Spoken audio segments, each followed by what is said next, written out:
Welcome to another edition of 42 Straight Years In.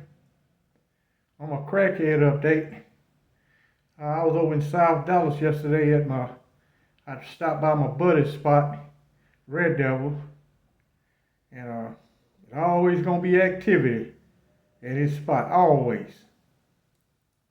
So it was an old school dude standing there, and Red Devil came up and told him to say, man, I just got a call from this guy, man. He headed this way. You owe him that $60, man. He wanted his money. You know he got that shotgun with him. He said, man, I don't give a damn about no shotgun. He said, I don't give a damn about that. He got to get close to me to shoot me with that shotgun. He said, I just left my pistol at the house. All of a sudden, an old school Cadillac turned the corner. Red Devil told him, say, there he is right there. He said, say, man, y'all know I don't run from nobody. Man, y'all gonna slander my name, man. Y'all know I don't run from nobody, man. I ain't no scary motherfucker. He said, but this time, I got to go, man. I got to go. He said, well, go on through my backyard and open that gate. He said, don't worry about closing and just head down that alley.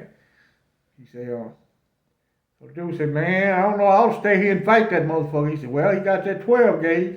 He said, yeah, man, on second thought, I think I better hit that back gate, man. I see y'all around, man. He took out running. His old ass trying to run. He moving in slow motion. That's my Crackhead update. Y'all know what it is. Get your motherfucking shanks out. And let's get ready to ride.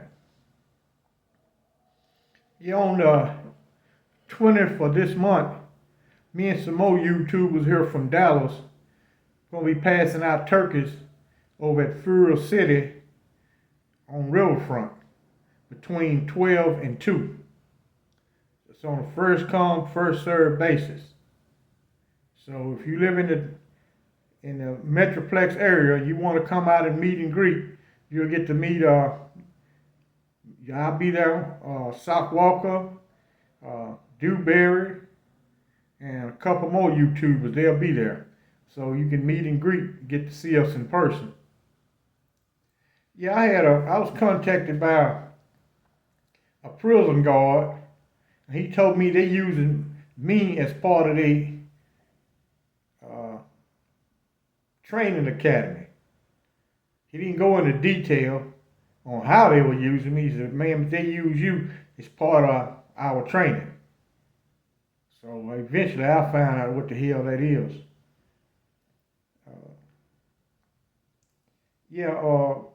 In my last video, I made reference to Afghanistan is about safer than Dallas is, or the United States, period. Now, this is a violent-prone country here.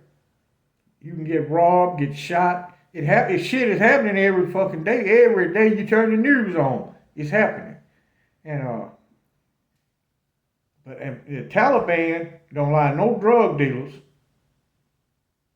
And women, they got strict rules under the Sharia for females. And also, under Islamic law, females have no value. They strictly for procreation. Some of the women in the West need to go live in Saudi Arabia for a year and come back. You'll lick a man's shoes to get out of Saudi Arabia. You know, you don't have no value under Islamic law. That's only in the West. Western, well, put it like this, Christianized countries, where female have status. On Islam, you don't have no status. We had this guy came to the Ramsey unit, and he called himself Joseph Wales. Now, Joseph Wales movie had just come out in 1976. See, back in the day, they allowed us to view all the new movies come out. We go to the gym and we can watch all the new movies. Every week they show a brand new movie. If they wasn't showing it, you can request the movie. Also, they had the Inmate Welfare Club. Modern day inmates ain't never heard of no shit like that. Where they take pictures, You can order Kentucky Fried Chicken. You can order McDonald's. You go to the gym in Ramsey, they got a hamburger stand set up in the gym. You can buy French fries, buy your milkshake, buy all that shit right there in the gym. And none of that shit happens today. So it was some good points under that old system. Now, you don't order nothing from nowhere. Matter of fact, basically every prison, inmates don't have no privileges at all. Everything they got, it was ordered by a federal court. Where back then, the warden could allow you many privileges as he wanted to. It was up to the unit warden. And Wildcat didn't give a damn about you having privileges. You could drink wine, play cards, gamble, do anything you want to do. As long as you went to work, you was good with him. Nowadays, they gonna go to work, or they don't work like they used to. That old bullshit work they do, a fucking female can work with the men, and she won't get tired. They got medical squads now out in the field where those guys work 45 minutes. They let them sit on the ground for 15 minutes.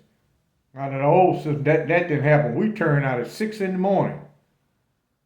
And we work from can to can't. It depends on what type of crops in season.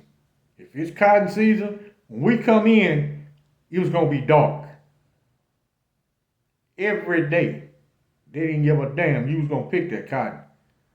That's one of the top money crops. But anyway, this guy called himself, he's from Alabama. And boy, this motherfucker here was a Confederate motherfucker. Boy, he coming there to see Cat. Cat asked himself, his name was Benjamin. He said, what they call you, Benjamin? He said, what? He said, Cat told him, say, I want to put you in school.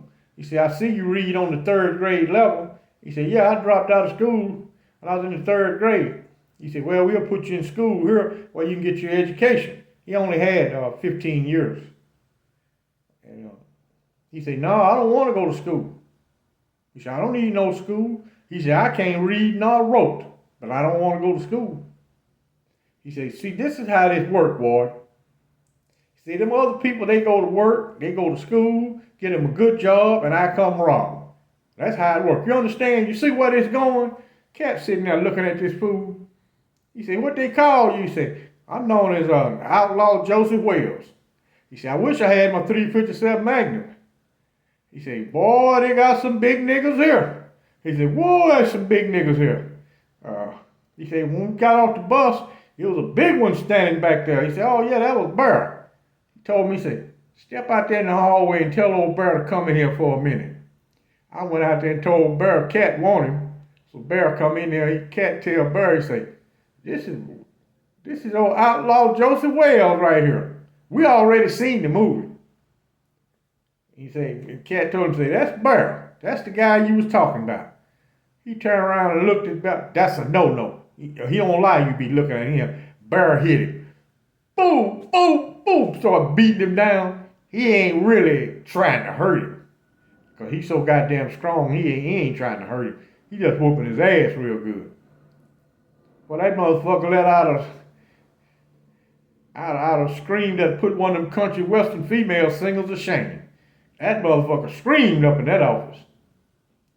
And he got himself together and stood up. Cat said, you sure you Outlaw Joseph Wales? He said, we got some pretty tough goddamn men here. He said, you finna meet some real outlaws. He said, they got some outlaws here. He said, this what this prison is for. Bad motherfuckers. That's why they sent you here. He said, well, no. But he said, well, I'm still pretty bad. This guy here I let him do that. Cat said, yeah, you let him do it, huh? He said, yeah. He said, Bear said, Cat, I tell you what we can do. Let's put him in the cell with old Shotgun. Shotgun is a well-known prolific booty bandit. That white boy swear he gonna fuck everything moving. He told me, he said, move whoever in the cell with Shotgun out and put old Joseph Wales in the cell with Shotgun. Bear told him, say, Outlaw Joseph Wales, huh? He said, For the night over with, you going to be Josephine. He said, I'm a bad son of a bitch now. Don't get me wrong. If I had my 357 Magnum, there'd be some shit in this office. Burr kicked him. Wow! Shut your punk ass up. You gonna be a hoe. For 12 o'clock tonight, you gonna get fucked. For 12 o'clock tonight. I can almost guarantee it's gonna happen. Man, they assigned him to Fire Wing. That's where the white guys live who work in the fields. On Fire Wing. Boy, the next day, I was standing out in the hallway. He come over there and knocked on Cat's door. I said, say, what's up, man? He said, tell Wildcat I need to see him. I step in there and tell Cat, I say, Outlaw Joseph Wales out here want to talk to you. He said, send that son of a bitch in. I want to talk to me a gangster. That's who I love, gangsters. He came in there, he said, what? That son of a bitch ate my ass and ate everything. He said, he didn't fuck me all night. Why you didn't tell me I was in there with a motherfucker like that? He said, this motherfucker's a maniac. He said, but you stood here and told me you was an outlaw. He said, now I can look at your eyes and can tell you got that pussy. He said, your eyes don't lie. You got that pussy. So now you got your husband, Outlaw Joseph Wales. Now you Mrs. Joseph Wales. He said, you in the cell with Shotgun. Don't that go together? Shotgun, Joseph Wales. Y'all a perfect match. He said, but Ward, no. Could I move to 6th Wing? He said, no. We don't have gangsters living on 6th Wing. He said, everybody on 6th Wing got that pussy. He said, they real women over there. Since you ain't no real woman, I'm going to leave you right on 5 Wing. He said, just marry old Shotgun, you'll be all right. He said, you ain't got that many options. He said, well, you got one option. He said, why you didn't fight back? He said, well, he told me, come on, Sally, can you box? I told the motherfucker, yeah. I told myself, I knuckle-shucked a little bit. He said, I got out there. That motherfucker went upside my motherfucking head about 5 or 6 times. I told him, hey, we ain't even got to do this shit here, man. I already see where this going. We ain't got to do that. He said, well, Cat said, well, you got that pussy. He said, you should have got on Shotgun's ass. But since you'd rather take the dick. So what you in here talking to me about? You told me when you first came you was a gangster. And I done found out now you not a goddamn gangster. When you around real gangsters, you not a gangster. He said, the only thing I can tell you, buy plenty of grease at the commissary. And get your bitch ass out of my office. And don't never, ever come back in my office again. He said, you told me you was a gangster. I was prepared for you to do some gangster shit. And you folded up. So what the hell I'm supposed to do? He said, you brag about all them damn robberies. Well, you should go down there and rob Shotgun. Now you been robbed of your ass. Now get the hell out of here. That's the saga of Outlaw Joseph Wales and the Wildcat. Y'all know what it is. Keep your shanks ready. Because we might have to ride on these clowns. A couple of them probably going to try to snatch them damn turkeys and go sell it for some goddamn dope. So me and Sock Walking and all of us, we got to stay ready for the ass. Think they're going to take them turkeys and go sell them. They got another thing coming. Y'all support me over on Patreon. Like and subscribe. And I thank you for watching.